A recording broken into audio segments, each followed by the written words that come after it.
Las leyendas de terror de Zacatecas, al igual que tantas otras que se cuentan en todo México, son relatos que en su mayoría se remontan a tiempos coloniales.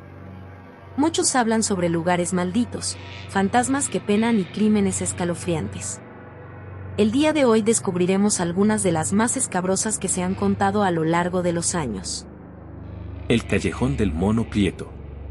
Doña Marciana Castillo era una mujer sumamente temida por sus vecinos, en lo que antes se conocía como la calle de la Merced. Su casa se encontraba muy apartada de las demás y destacaba por no poseer ninguna ventana. En la azotea, sin embargo, asomaba un torreón siniestro, a cuyo alrededor se habían desperdigado múltiples pedazos de vidrio, para impedir que algún intruso saltara e invadiera la propiedad. A la mujer se le atribuía fama de bruja, pues cada noche, el torreón se iluminaba y despedía un hedor nauseabundo, que enfermaba a sus vecinos. Además, tenía mucho dinero de manera inexplicable. Algunos decían que cambiaba monedas de oro de manera ilícita y otros, que se las había dado el diablo. Acostumbraba usar largos y ostentosos vestidos de seda, así como chales y joyas en exceso. Sus regordetes dedos lucían varios anillos.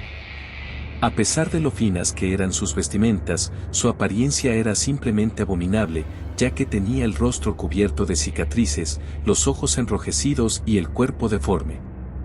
El alma de doña Marciana era igual de espantosa que su aspecto físico. A nadie socorría ni daba limosnas, casi nunca salía de su casa porque despreciaba a la gente y los demás le tenían pavor. Pero lo que más los asustaba era el endemoniado mono que tenía por mascota, un animal negro como el carbón y que todo el tiempo emitía chillidos espeluznantes. Un día, una mujer llegó a tocar la puerta de su casa con un bebé en brazos. La pobre había huido de un marido que la maltrataba y como no sabía de la mala reputación de la bruja, se había atrevido a pedirle que le dejara pasar la noche en su casa. Al día siguiente, la desdichada fue muerta encontrada en la calle, con expresión de terror en la cara. Tenía arañazos en la piel, seguramente a causa del mono de la hechicera. Del bebé no había ni rastro. Esto indignó muchísimo a la comunidad de la calle de la Merced, que solo esperaba a que la vieja saliese de su hogar para matarla a pedradas. Todos se pusieron de acuerdo y bloquearon su puerta con bolsas de basura, que jamás fueron recogidas por los servicios municipales. Doña Marciana estaba harta. Una noche se escuchó un estallido. Al mirar hacia la casa de doña Marciana, la gente se dio cuenta de que por el torreón salía una multitud de llamaradas rojas y azules. Nadie quiso ir a rescatarla. Seguramente es el diablo que viene por ella y se lo tiene bien merecido, dijeron los vecinos. Por la mañana, cuando el incendio se había disipado, encontraron el cadáver de la bruja en el torreón, calcinado. El mono saltaba encima de ella, embravecido. Fue necesario echarle un lazo al cuello para que se calmara, pero de tanto que se retorcía terminó ahorcándose.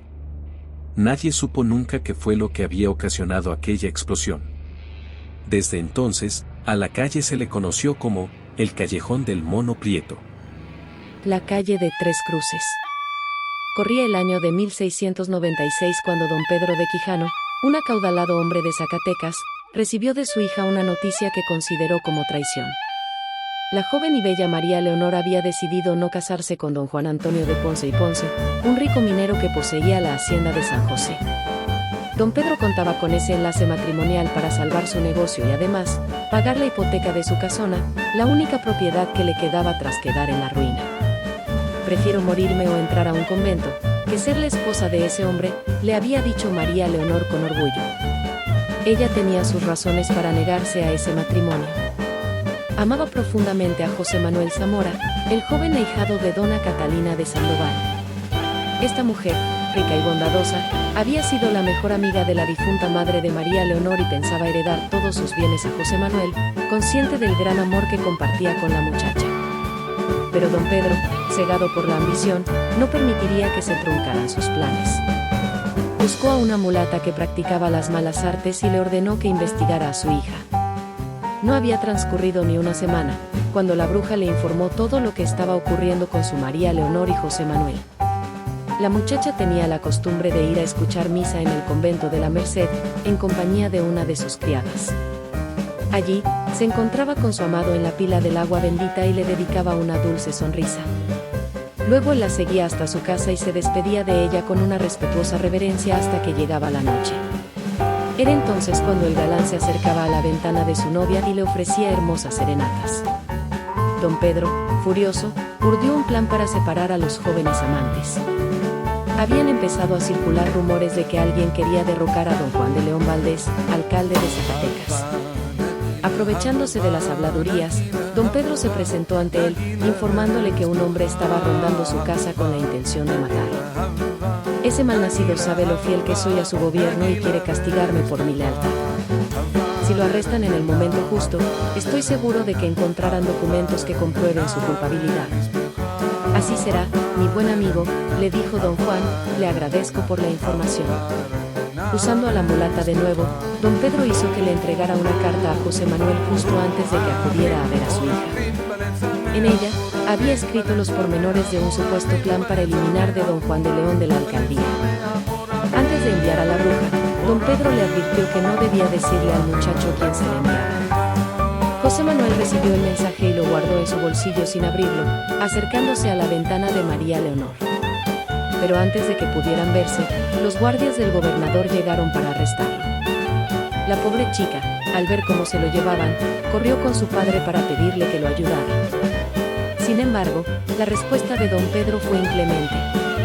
Dios castiga a quienes desobedecen las leyes. Al día siguiente se llevó a cabo la ejecución de José Manuel en la plazuela. Estaba pálido y demacrado, pues lo habían torturado por horas. Pensó por última vez en su amada y sucumbió ante el verdugo. María Leonor se metió en un convento de monjas. No pudo olvidar a su novia hasta el día de su muerte. Y ahora, en lo que es la plazuela de Zamora, se cuenta que de vez en cuando aparece el fantasma de un joven apuesto y triste.